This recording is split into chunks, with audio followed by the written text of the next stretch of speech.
So I have a bunch of these laying around because once you finish your filament, what do? You know, they're just there, but you don't want to throw them out because something might come up that you might need them for, right?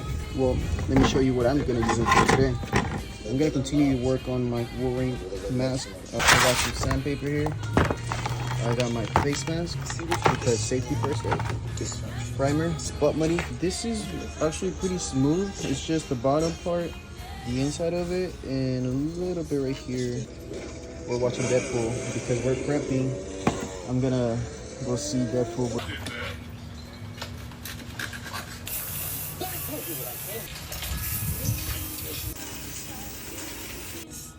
You gotta do something to remedy this, because